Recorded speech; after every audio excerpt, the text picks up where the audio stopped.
stuck the wire in. Let me stuck the wire in. The wire. This wire. Yeah. Do you want me to close my jacket? Just stick the wire in your pocket. Oh, I see what you're saying. Doesn't matter to me. Doesn't matter to me. There you go. Okay. All right, ready? It will live forever on the internet, it doesn't matter. Oh, wonderful. All right, go for it. Okay. Welcome to the LA Home Show. I am your host, Natasha Phillips, and today we have with us real estate expert, Roger Perry. Hi, Roger. Thank you so much for being with us today. That's my pleasure. Thank you for having me. So, Roger, to start, I'd love to know how you got into the industry. Well, you know, my mother and I loved homes. So when she was around, she was alive, we went to open homes when I was a child, when I lived in New York, so on and so forth. It was so we got a chance to see real estate, and I just love real estate. And you started off in design. How did you make that transition? Well, it's almost a very sad story. I loved real estate. It was a passion of mine. However, design was my first passion.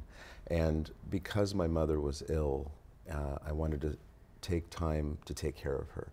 So I figured I would sell my business and do my second passion part-time. But the problem is I don't know how to do anything part-time. So it's either go 100% or don't do it at all.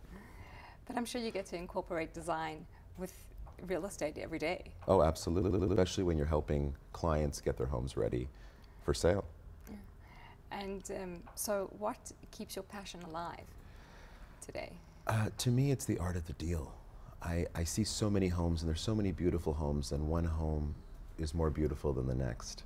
But it's the art of the deal. It's either putting somebody in a home that they love, or it's their first home and you've changed their life, or it's getting that client what they wanted, and it's making the client happy. It's that validation. It sounds like your true passion is actually caring for people. Oh yeah, true. I do. I love people, and I love to see people happy. So, like, you know, utilizing design, I'm sure you have a very keen eye, and you walk into people's homes.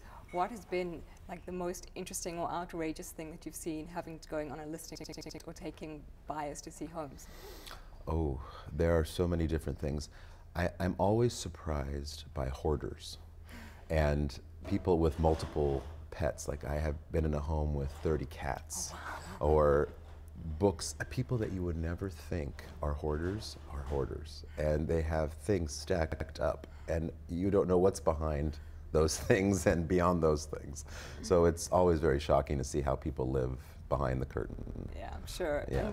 So what do you recommend to people like that? Like, how do you get their house ready to sell? I'm almost like a drill sergeant, and I come in there, there's no, will you do this? Will you please do that? It's, we have to do this, otherwise the home will not sell. And do they listen? Yes, if they want their home to sell. If they don't, then it sits on the market, because people don't have, buyers I should say, don't have vision. You have to make it as easy for buyers as possible to see how their life will be there. Yeah. So what has been the most interesting property or deal that you've worked on in your career? I would say it would be the sale of Zsa Zsa Gabor's house. Ooh. That was very fascinating to me. And it was probably my most creative deal ever. So. What made it the most creative deal? Well, Zsa was live at the time, and there was another agent prior to me who could not sell the home. The reason is that Zsa Zsa could not sell the home without incurring a huge capital gains. And in her health condition, we could not allow that to happen. Plus, she had conservatorships involved, and there were attorneys involved. So I concocted this wonderful deal where she was able to stay in her home. It was almost like a pseudo life estate / reverse mortgage, which I had concocted and was able to get 4 attorneys to approve. Oh, wow. So that will be my most interesting deal ever. It does sound it was cuckoo, but we were able to make it work. It was a 4-page addendum, but everyone seemed to like it, and I was very proud of that. The power of persuasion. Right, right. A little song and dance, and you get everyone on your page. That's No great. pun intended. How do you feel that the internet has changed the industry? Oh, tremendously. The internet has made realtors almost unnecessary up to a certain point. Where the value add is, as a realtor, is your knowledge, your relationships, your negotiation skills. The experience that comes with that will help your clients.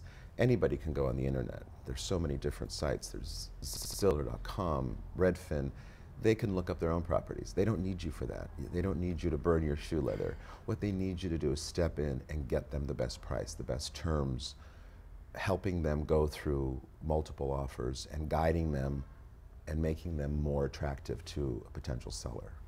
So when would you recommend a client bringing you in on a deal?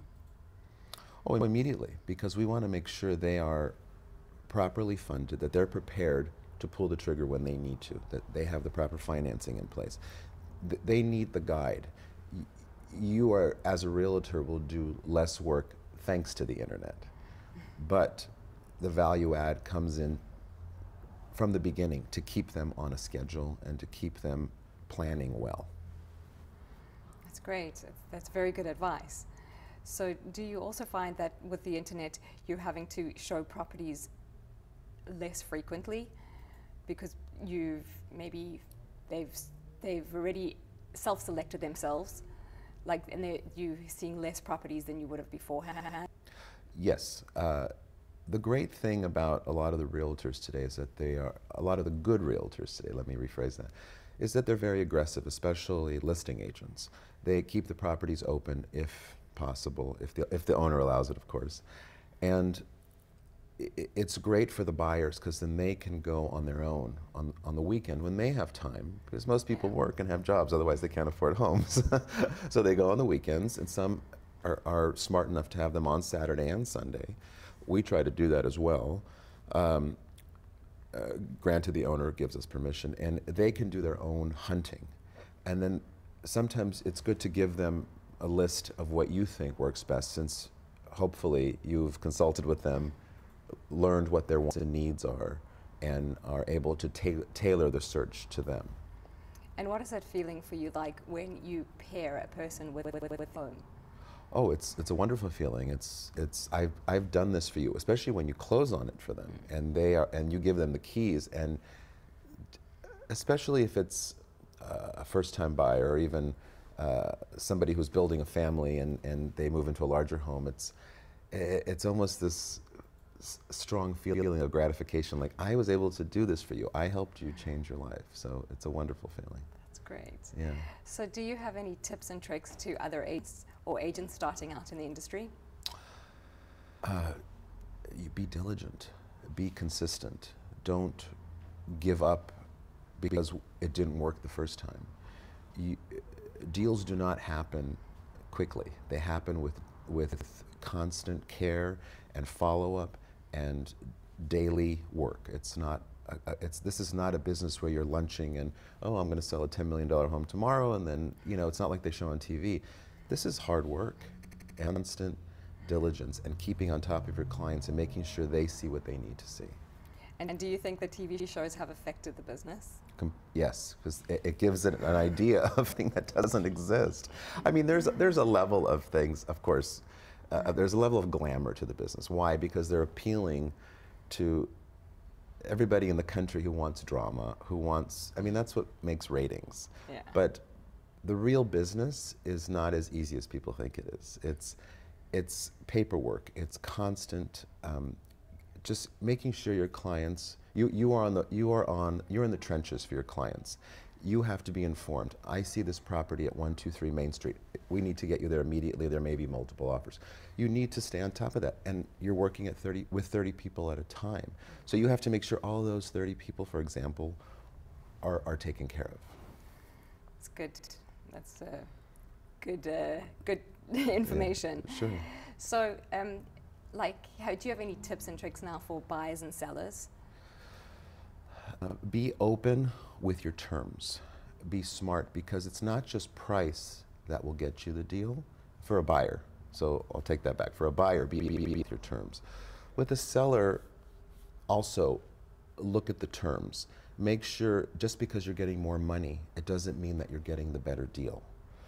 So make sure your agent explains everything to you thoroughly, and you know your timelines, what in fact you have to pay, because sometimes you could be getting more money but need to pay more in other things, and your bottom line may not be as attractive. And so where can people find you?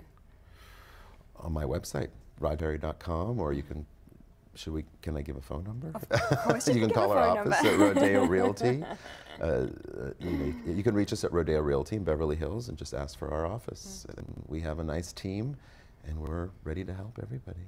Great. And now, just as our final question, I'd love to know what excites you right now. It could be in your life or in real estate. Well, real estate always excites me, so that's a given. But what excites me, we have a newborn, a little girl. Oh, my partner and I have a little girl, yes, and I'm completely in love with her, and she makes all the drama of real estate just disappear. So. Are you ready taking her out on showings? No. I don't want to introduce her to that vile world yet. Give her another year, and then I think she'll be ready. When she's a year and 11 weeks, then she's ready. It's all the ones. Just over one, and I think she's ready to. I mean, I'm wondering why she hasn't brought a paycheck home yet, so I don't know what's wrong with her. She may be a slacker. I'd be concerned too. Yeah, she hasn't spoken. She keeps eating. She's drinking me out of house and home. Well, Perry, you've been a wonderful guest. Thank you. And thank you for watching the LA Home Show, where we discuss all things real estate, interior design, and much, much more. Tune in next time.